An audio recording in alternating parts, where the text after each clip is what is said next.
ไม่ตอกขอกตามาเรียบร้อยนั่นแหละเนาะมาแล้วเสานี่ก็มาเรียบร้อยแล้วสรุปเพิ่นสิเอาจักต้นนี่นะ9 ต้นมันหาได้6 ต้นบ่เอาอยู่พุ่น3อ๋อโดยเอาว่าง่ายก็ได้มาครบเป็นที่เรียบร้อยยังขาดเรือยังแน่แต่ตอนนี้นะยังเหลือค่าสร้างอ๋อค่าสร้างนี่เพิ่นตีราคามามูลค่าเท่าไหร่ป๊าดโตพี่น้องเอ้ย25 ล้านค่อนข้างสินักเติบเลยพี่น้องเอ้ยเกือบ25 ล้านเกือบ 40,000 บาทประมาณเกือบ 40,000กับบ่แพงปานใดถ้าถามว่าอันนี้นะแล้วเบิดหลังได้บ่ล่ะคันนี่นะแล้วเบิดหลังเลยโอ้25 ล้านเพิ่นสิเฮ็ดประมาณเท่าใดใหญ่น้อยบ่ฮู้นำเขาเจ้าแต่ไม่เพิ่นสั่งมาน่ะเพิ่นสั่งมาจากแมตซะ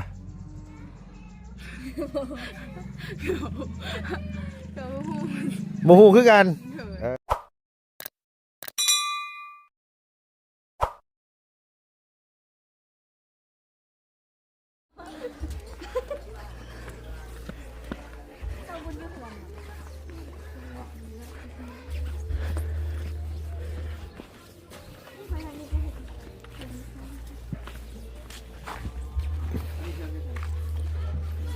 บ่จันเพื่อนไผฉลาหลังนี่น่ะล่ะ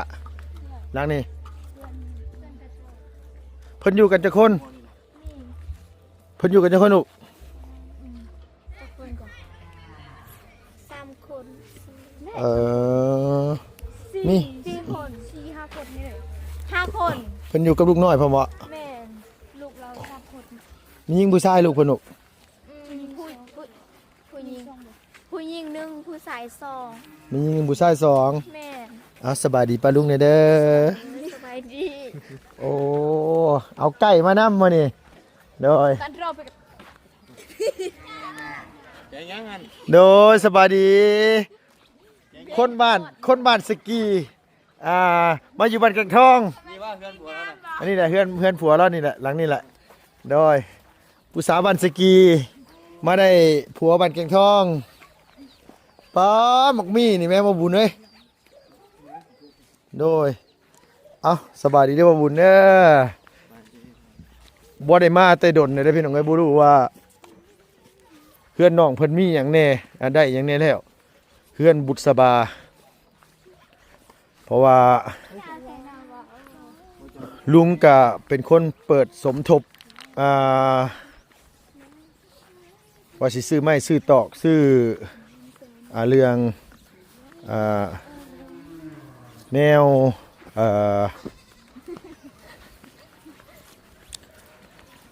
มาเฮ็ดเฮือนเฮ็ดซ่านน้องอะไรเนาะพี่เนาะก็เลยลงไปอยู่ทางบ้านบ่จันหม้อเขาเห็นแล้วผู้แล้วอยู่เฮือนน้องหยังน้องหยังน้องที่เว้าลาวบ่เป็นได๋จังหน่อยละมาพี่บ่เนาะมา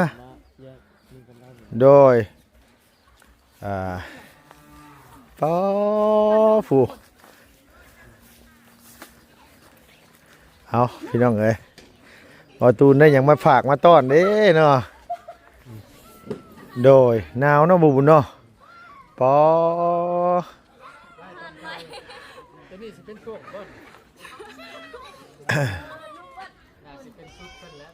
เสานี่ได้มากเลยเต้บุญได้มาหมดแล้วนี่ไม่โอ้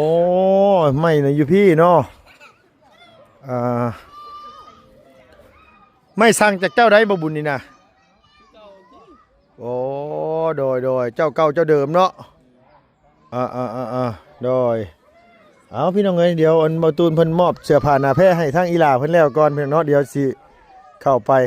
โอ้หุ่นแบบนี้ไปเป็นทหารแนวหน้าได้สบายได้บุญนี่นะโดย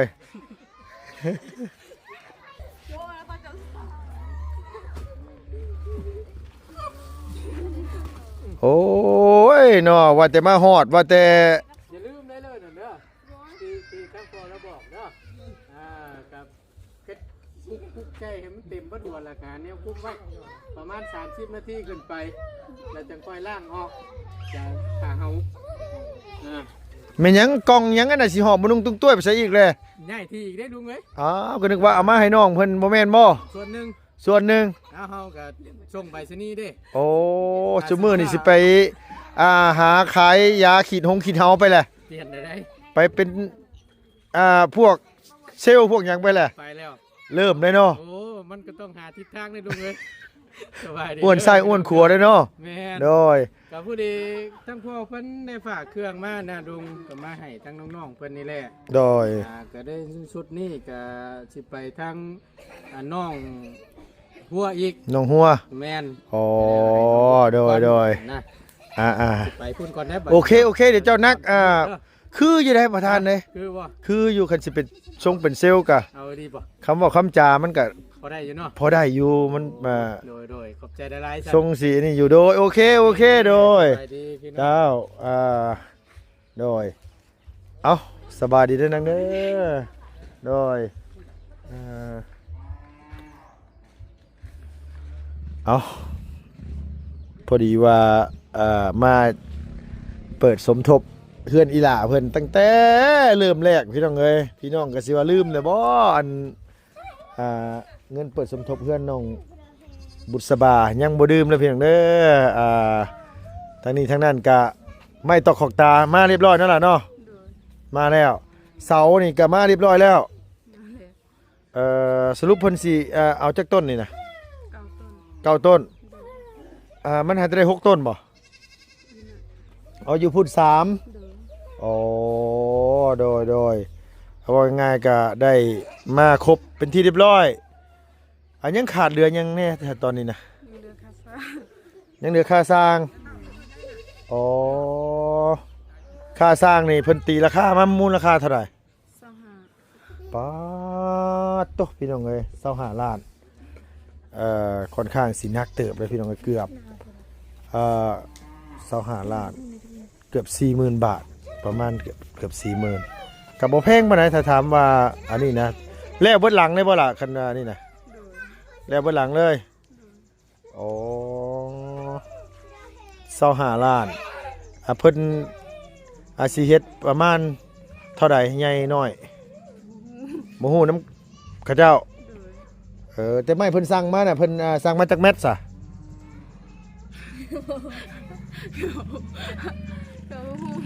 บ่ฮู้คือกันบ่ได้ถามเพิ่นโดยเอาสิฮู้ว่ามันสิน้อยสิใหญ่ส่ำใดซั่นน่ะบัดนี้นะก็บ่จันว่าสิเฮ็ดคือเฮือนน้องไม้น้อง อ๋อเฮ็ดสำเพื่อนน้องไม้เพื่อนน้องไม้นี่มันเท่าไหร่พี่น้องเอ้ย6คูณ7หรือ6คูณเท่าไหร่วะนี่บ่ซ้ำล่ะบ่ซ้ำนี่น้อยกว่านี้น้อยนึงสิใหญ่กว่าเฮือนน้องเอ็ดบ้านแกงจองเคยเห็นบ่เฮือนน้องเอ็ดเอาอยู่บ้านแกงจองอัน2หลังอยู่ฝั่งทางหลังโดยแม่นแหละสิใหญ่กว่าหันน้อยนึงอันนั้นมัน5คูณ6อันนี้น่าจะเป็น6คูณ7นั่นแหละเฮือนน้องไม้น้องทายแล้วพวกสังกะสีหยังซี่นี่ยังมีมายังบ่มีแต่หลักๆก็คือต้องค่าสร้างก่อนเนาะพอใหม่มาครบแล้วสร้างนี่เพิ่นคุยนี่สร้างอยู่ในบ้านนี่บ่ได้ว่าสร้างอยู่ไสล่ะ สร้างอยู่ในบ้าน โดยนั่งลงก็ได้นั่งลงได้ยันว่าหนาวสะแงดได้เฮ้ยให้จังเลยผู้นี้น้อยจ้อยๆนี่ได้สิบ่หนาวน้ำมูบ่ กันนะ หนาวอยู่เนาะฮะ หน้าก็อด หนาวก็อดโดยไปทำงานอยู่เวียงได้จักปีละเจ้า ยังบ่ฮอดปีค่อยไปแต่เดือน3แล้วค่อยกลับบ้านประมาณเดือน12 ไปแต่เดือน3กลับบ้านเดือน12 แม่น กลับตอนนี้เนาะ แม่น โอ้ก็ ไป สิ ทำ ประ ง มา าน ณ แต่บ่มีเงินจากกีบ เอ้าไปเฮ็ดหยังอยู่คือว่าบ่ได้เงินคือว่า ก็ บ่ แบ มี บไปเลาะไปเที่ยวหั่นน่ะ เอาคือว่าจังซั่น เอา ได้เงินมาแล้วก็ไปเล่น ก็ไม่ ก็ซื้อทรงซื้อเสือหยังซื้อครีมซื้อหยังมันก็หมด อ๋อมันได้บ่หลาย แม่ เงินเดือนนึงเท่าไหร่ล่ะ ประมาณ2ล้านนี่ล่ะ ได้2 ล้าน แม่น ไปนำกันว่ากับอีนางนี่บ่ได้อยู่ใกล้กัน คนละบ่อน คนละบอนแต่ก่อนเราไปเดือน4ค่อยไปเดือน3 เราไปเดือน3ข่อยอันนั้นยังอยู่สวรรค์หั่นเพิ่นข่อยเมื่ออยู่สวรรค์หั่นเดือน4แล้วข่อยก็ไป ขึ้นไปเวียง โดย อ๋อเฮ็ดงานหยังล่ะเฮ็ดงานบ้านหรือเฮ็ดงานหยัง เฮ็ดเรียกแบบไข่เครื่องไข่เสือไข่หยังแบบ อ๋อขายเสื้อผ้าใน แม่ ตลาดอีหยังสิเนาะอ๋อเป็นแม่ค้าที่นี่น่ะ บุตรตัวไปอยู่เวียงตัวเฮ็ดงานหยังนาง เป็นแม่บ้าน เป็นแม่บ้านอ๋อบุตรเป็นแม่บ้าน จันนี่ก็เป็นแม่บ้านบ่ โดย อ๋ออันนี้นี่ขายเสื้อผ้า แม่ เวลาเงินออกมาแล้วก็ไปซื้อเครื่อง ซื้อเครื่องแล้วก็ฟางให้แม่แบบซื้อของซื้อข้าวซื้อเป็นหนัวซื้อหยังมัน ซื้อครีมแหน่ แม่น ผู้สาวก็ต้องมักสวยมักงามเนาะ แม่นึงเฮาใส่เนาะ โอ้ เพราะว่าเฮาเฮ็ดเวียกเมื่อยเด้เฮาก็ต้อง อยากใส่ แม่น โดยบ่แปลกแล้วเป็นผู้สาวก็ต้องดูแลตัวเองอยู่แล้วเนาะ แม่น นี่แม่นว่าซั่นน่ะ เพราะว่าแบบอยู่เฮือนก็บ่ได้เฮ็ดเวียกหยังหั้นนะขนาดแบบคือเดี๋ยวนี้หั่นล่ะขนาดแบบสิซื้อบัตรเติมเงินก็ยังบ่มีหั่นนะ ตอนนี้นะ แม่ จันมีอยู่บ่จันว่าง่ายคันเฮาอยู่บ้านเฮาบ่ได้เฮ็ดเวียกหยัง แม่น อ่าบัตรเติมเงินเน็ตเบิดก็บ่มีเงินซื้อเน็ตมาเล่นโอ้คือต้องไปเนาะล่ะเนาะ แม่น ถามว่าหลายบ่2ล้านบ่หลายเนาะ บ่หลายแต่ก็ กินอยู่น้ำเพิ่นบ่ แม่น กินอยู่น้ำเพิ่นแล้ววางแผนไว้เดือนใดสิไปต่อว่าซั่นนี่ ว่าสิเดือนหนึงนี่ล่ะว่าสิ เดือนหนึง แม่น บ่สิบ่ได้ผัวก่อนบ่ หาเงินสิมาหาเงินก่อน เว้าบ่ได้เด้อจันบ่ไผสิมามักเว้าบ่ได้เด้อเจ้ามีคนจีบอยู่ประจักษ์ซุมื้อนี่ก็ได้ บ่มี บ่มีบ่ยังอยู่นั่นคำเก่าจะกินหลายเด้อตุ้ยขึ้นเด้อ ตุ้ยบ่ บ่หยอกซื่อคันบ่ซ้ำนี่ก็สิรูปแก้มแหละเพิ่นน่ะพี่น้องเอ้ยโอ้ย่านแต่ตัวเองตุ้ยโดยเอาพี่น้องไปวนมาเรื่องทางอันนี้ดีกว่าบัดทีนี้เนาะค่าสร้างน่ะมี25ล้านเนาะล่ะเนาะเท่ากับเงินอยู่ตอนนี้มีลุงอยู่2ล้านมันก็ต้องขาดอยู่สัก3ล้านพุ่นล่ะสิหามาแต่ใส่แล้วนางมีอยู่ประมูล ปลูกบักทั่วบักแตงพอได้กินอยู่บ่ ยังอันนั้นยังบ่ทันเกิด ยังบ่ทันได้ใหญ่ โดย มากบ่ทันได้เป็น โอ้ไปเลาะเบิ่งทั้งนั้นแน่พี่น้องเอ้ยว่าตู้เอาหยังมาให้เมื่อกี้นี่เป็นหยังอีกเด้อันนี้ก็ได้ โอ้ยเนาะสิเว้าหยังก็เว้ามาได้ซุบๆกันอยู่ มันคือเอ็นลงคักไทวุฒิบัดทีนี้นางฮะมันบ่แม่นมันสิปิวเลยบ่ลอยฮะ สิเปลวแล้วจัง โอ้ยเนาะหนาวมาอะไรก็พัดแต่ผักกระตาดสีเพ่เบิ่แหละ เอ้าบ่ได้บัตรนั่นน่ะ เอ้ามันเกิดจากทั้งนั้นบ่ล่ะอันนี้มันตายมันที่โพด ทั้งนี้ได้เสร็จทั้งนี้บ่เกิด โดย โอ้ ว่าสิปลูกไม้ ว่าสิปลูกใหม่เอาน้ำใส่หดนี่นะ ตักน้ำสี น้ำเซ โดย คุบ่มีบ่เอาตัวเอายังตักซะ เอาตุกไปตักอะไรก็กระ อ๋อ ติก ตัวเอากระติกกับกระตุกไปตัก โดย แล้วก็มาหดนี่นะ โดย อ้าวอุ้ยพี่น้องเอ้ยแต่พักบัวอยู่บ้านที่เจ้าคืองามแถวเวลาปลูกพักบัวเนาะพักบัวพักหอมงามอีหลีพี่น้องเอ้ยเนาะ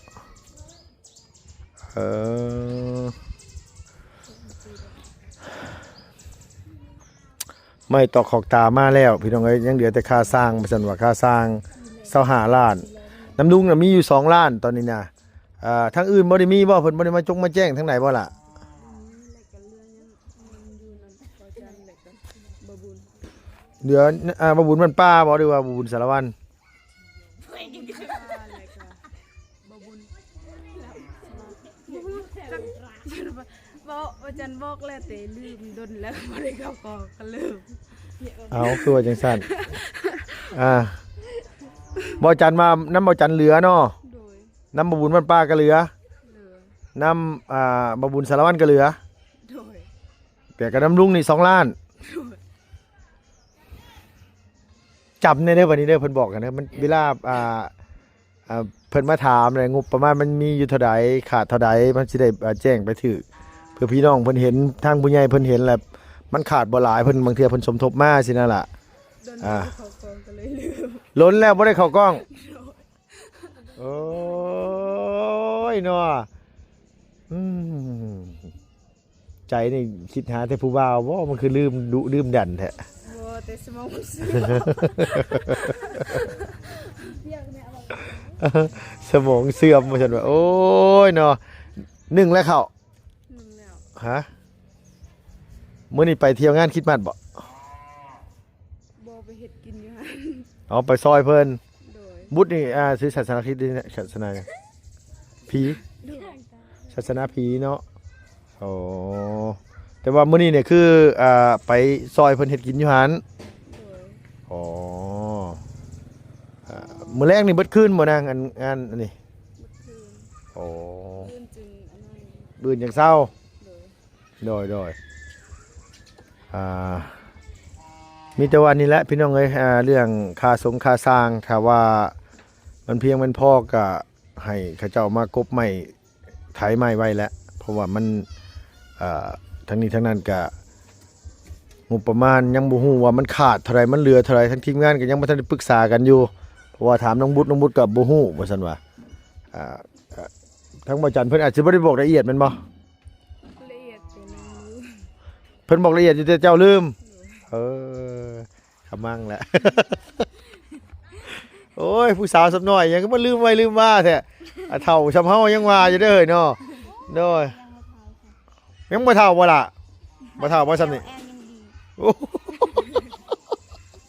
เอ้าแต่สิเว้านักหน่อยนี่ก็ได้โอ้ยเนาะสมมุติว่าอันมากเฮือนออกนี่แหละเฮาต้องเฮ็ดตูบแม่นบ่ โดย แต่ทางทีมงานเพิ่นยังบ่ทันได้สร้างให้มากเนาะคือค่าสร้างยังบ่พอ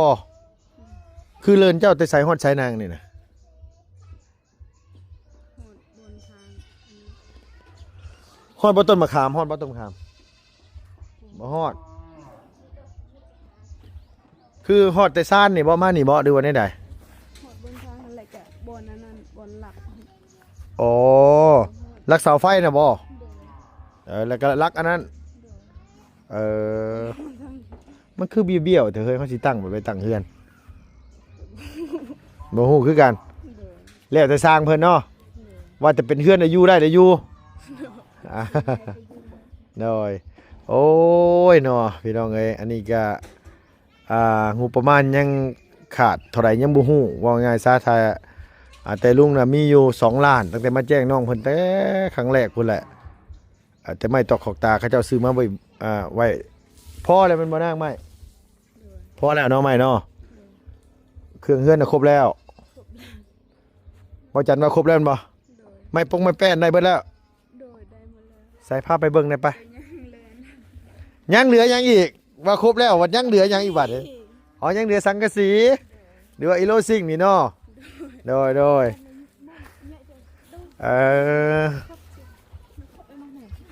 ไม่แป้นจักแผ่นน่าจะครบอยู่ดอกมั้งคันว่านี่เพิ่นนี่เทือนเอ้า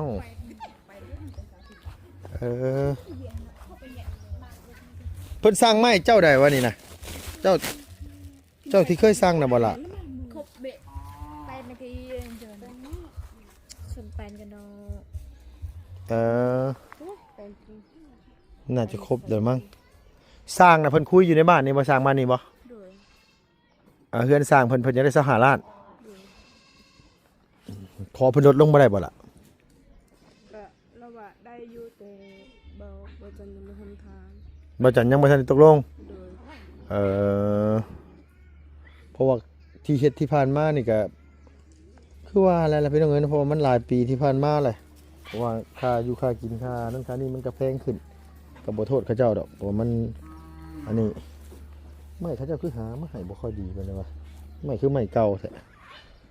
คือสมมุตินี่เอาไม่ยังไม่คือเพื่อนไม่เห็นบอก ผ่ามันบ่ แม่พา ก็สิประมาณนั้นเลยล่ะคันเฮ็ดกับเอาผ้าไม้เสื้อล่านั่นแหละไม่หยางหัวยาง กะสิเอาไม้เชื้อราเพราะว่าไม้แป้นปูกะสิเอาไม้แป้นอันนี้แหละไม้แป้นอันนี้ แต่ว่าฝาน่ะต้องเป็นไม้เชื้อราคันบ่แม่นเชื้อรากันเด้ผ้ากระจาดอันนี้ เอ้าเนาะเฮ็ดได้ซะมันบ่มีไม้เชื้อราแต่ว่าปกติก็มีแต่ไม้เชื้อราหั่นแหละก็ฝาคือฝาเฮือนเจ้าหั่นแหละโดยมีแต่ว่าคันว่าไผมาถามเนาะทีมงานมาถามว่าน้ำลุงนี่มีอยู่2ล้านเด้อแล้วก็ทีมงานท่านว่าเพิ่นแจ้งมาเฮาก็จำแน่เพราะว่าบางเทื่อพี่น้องเพิ่นจะได้ไล่ถึกผู้ใหญ่เพิ่นจะได้รู้ว่ามันขาดเท่าใดสินะนางบางเทื่อเพิ่นเห็นแล้วเพิ่นอยากให้พ่อค้าสร้างเพื่อได้ตั้งขึ้นเป็นชิ้นเป็นอันก็เจ้าอาชีพฝากมาซอยกันพอเวลานั้นก็จำแน่น้อยนึงสมองนี่ทำงานแน่น้อยนึงเข็นออกมาอย่าให้มีแต่ขี้เลื่อยไหลหัว ว่าสั้นเด้อเอาบ่ได้เว้าอยู่นี่เด้อนี่เนี่ยเว้าหยอกเด้อบ่เว้าอีหลีเด้โดยเว้าหยอก เจ็บเลยจำ เดี๋ยวโอเคเห็นมาเจ้าภาพไปอันนั้นจังนั้นบ่จันสิมาเอาจักคั่นน่ะถามบ่จันใหม่นี่เด้อบ่จันมายังมื้อนี้น่ะ มาแล้ว บ่จันมาแล้วเพิ่นไปแล้วอ๋อบ่จันมาทายแล้วบ่จันแล้วจังบ่ตูนทาย เด้อ โอ้โดย เนาะบ่จันเตะจึงบ่จันก็บ่บุญสารวัตรนี่ บีบจัดบาวุสลบันทาง บ่ได้อันเดี จั ยว ดลับเตะ บ่ได้อันเดียวล่ะ ก็บาบุตกับอติบาตุน อยู่กัน4คนเข้าใจกันอยู่3คนมีแต่ลุงผู้เดียวบ่เข้าใจ สารวัตรกับบ่จันขึ้นมาแล้วบ่ กลับมา ฮอดแล้วบ่ เอ้าเจ้าบ่เห็นว่าสักกะเจ้าลงอยู่เฮือนโตหันเมื่อกี้นี่ป้ามึงในนางบ่เห็น อาจารย์ลาวบ่บุญสารวัตรบ่จันทร์แล้วก็บ่ตูนบ่บุญ4คนเขาเจ้ามาฮอดได้นางได้นอนอยู่บ่ได้นอนอยู่บ่คันมาบ่ได้นอนนี่บ่เชื่อเด้เพราะว่าลุงมาถ่าย2คลิปจังเห็นเจ้าตื่นนอนมื้อเช้านี่ไปห่อข้าวต้มอยู่เฮือนงานแต่งซะบ่ โดย ตัวคันบ่ซื้อหมึกสมมาล่อซะบ่เห็นหน้าพี่น้องเอ้ยมื้อนี้นะบอกแท้ๆล่ะเอิ้นจันก็บ่เห็นตื่นจักเที่ยโดยโอ้ยเนาะโอเคไปสนานะเอาสบายดีป้าลุงเด้อล่ะเด้อโดยเอาสบายดีเด้อไปพี่น้องไปไปนั่งเมื่อไปโดยเอาหนาวสะแงดบ่โดยเอาน้องเพียงน้อยสำหรับมื้อนี้สำหรับคลิปนี้ก็พอดีว่ามานี่แหละบอกน้องบุตรเพิ่นแล้วก็มาถามเรื่องค่าสร้างเพิ่นเรื่องไม้เรื่องตอกเรื่องเฮือนเรื่องซ่านน้องว่าสิไปฮอดใส่ขั้นตอนใดแล้วพี่น้องเอ้ยก็เลยรู้แต่ว่าไล่ไม้ได้ตอกมาแล้วเนาะพี่น้องทางลุงเฮิมมีอยู่2 ล้านกีบอาจสิไปสมทบเป็นค่าสร้างก็ได้หรือว่าแนวใดก็แล้วแต่เนาะพี่น้องเพราะว่าทางเฮือนน้องอาเจืองกับลุงก็มีอยู่2 ล้านก็สิไปสมทบมอบค่าสร้างให้ทางอ้ายเพิ่นให้มันแล้วมันทั่วสิได้ขึ้นเฮือนขึ้นซ่านก็จังว่ากันเนาะพี่น้องเอ้าสำหรับคลิปนี้ขอบคุณหลายๆพี่น้องอยู่ดีมีแห้งอย่าเจ็บอย่าจนลำไปด้วยสุขภาพพระนามัยแข็งแรงเด้อเพิ่นเด้อไปแล้วบ๊ายบายสวัสดี